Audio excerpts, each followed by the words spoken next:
કે આપણે હવે ઓરિજિનલ આદિવાસીની રીત રિવાજમાં પહેરવેશમાં આવા કાર્યક્રમમાં આપણા હજારો સાથે વાજિત્રો સાથે ઉપસ્થિત થયેલા છે ત્યારે મારા તમામ વડીલો તમામ યુવાનો માતા બહેનોને વિનંતી છે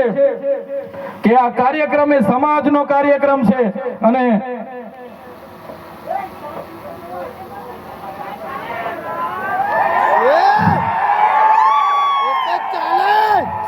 આજનો આ કાર્યક્રમ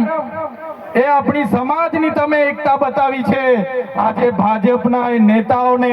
ભાજપના મુખ્યમંત્રી ઉપમુખ્યમંત્રીને અને ભાજપના વડાપ્રધાનને આદિવાસીઓની તાકાત આજે આપણે બતાવી દીધી છે એ બદલ બધાનો ખૂબ ખૂબ આભાર। આ આપણી તાકાત છે અને જ્યારે પણ કોઈ જીએમડીસી ની વાત આ વિસ્તારમાં લઈને આવશે જ્યારે પણ આ વિસ્તારમાં હાઇડ્રો પ્રોજેક્ટના નામે ગામડાઓ વિસ્થાપિત કરવાની વાત કરશે કોરિડોરના નામે ગામડાઓને વિસ્થાપિત કરવાની વાત આવશે માલસામોડ પ્રોજેક્ટના નામે ગામડાઓ વિસ્થાપિત કરવાની વાત આવશે કે કેવડિયાની મારી બહેનોને હેરાન કરવાની વાત આવશે તે દિવસે પણ આવો ઘોડાપુર આપણે પહોંચવાનું છે। તે દિવસે પણ ઘોડાપુર થઈને આપણે પહોંચવાનું છે ત્યારે મારા સાથીઓ મારા વડીલો મારા યુવાનો બાળકો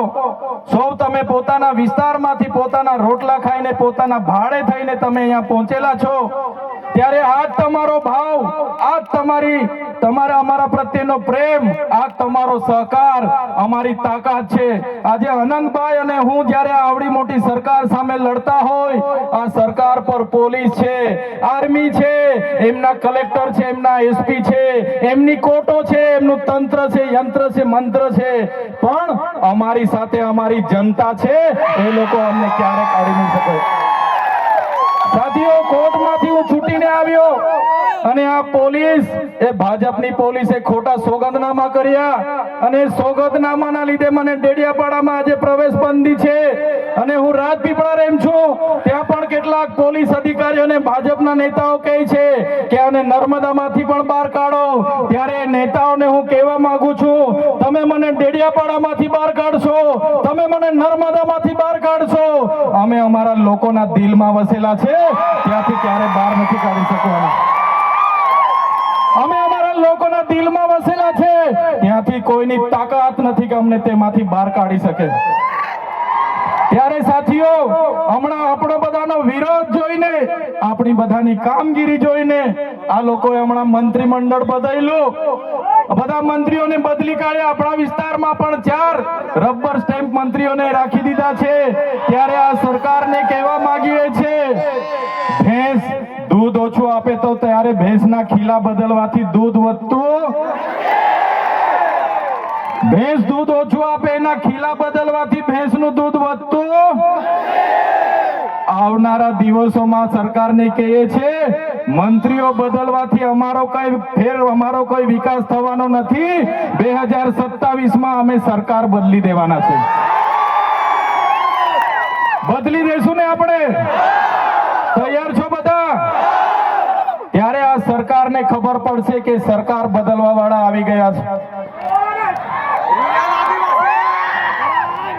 ત્યારે સાથીઓ વધારે વાતો નથી કરતા હજુ આપણે અહીંથી રેલીનું પ્રસ્થાન કરવાનું છે। આજે વડાપ્રધાન નરેન્દ્રભાઈ મોદીજી ડેડિયાપાડામાં આવે છે એમ કરીને પરવાનગી તો માંગવાની હોતી નથી અમારે છતાં પોલીસ વિભાગ અને વહીવટી તંત્ર દ્વારા કહેવામાં આવ્યું કે જેમ બને તેમ પ્રોગ્રામ પતાવજો ત્યારે એમને કહેવા માંગીએ છે અમારો જે વડાપ્રધાનનો કાર્યક્રમ છે એમાં આગળ કીધું એમ પોલીસ 7000 છે આંગણવાડી કર્મચારીઓ આ લાભાર્થી તે લાભાર્થી કરીને ભીડ કરશો પણ આ ઓરિજિનલ આદિવાસીઓની ભીડ જોઈ લો એ જ અમારી તાકાત છે। ત્યારે સાથીઓ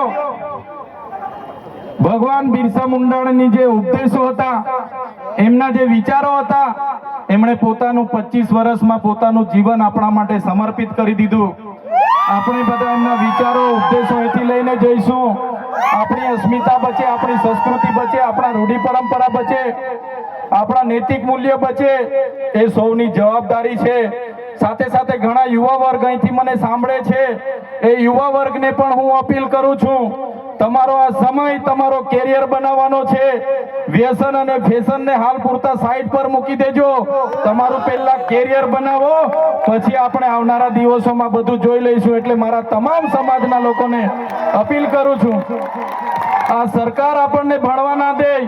આ સરકાર આપણે રોજગારી ના આપે, છતાં આપણે બધાએ સાથે મળીને આવનારા દિવસોમાં આપણા સમાજને દિશા આપવાનું કામ કરવાનું છે. ત્યારે યુવાનો આ વાતને પણ ધ્યાનમાં રાખે અને બધા જ આપણે આપણી ભગવાન બિરસા મુંડાની જે પ્રતિમા છે ત્યાં ફુલહાર કરવા માટે રેલી સ્વરૂપે જવાનું છે. ત્યારે બધા જ લોકો, વડીલો, માતા બહેનો, બધા જ લોકો આ સાંસ્કૃતિક કાર્યક્રમોમાં ઢોલ નગારા વાજિત્રો સાથે સહભાગી બનો અને આ આપણી રેલીનો કાર્યક્રમનો હવે શરૂઆત કરીએ. જય આદિવાસી, જય જોહાર, ઉલ ગુલામ જિંદાબાદ. બાકી છે હાલો.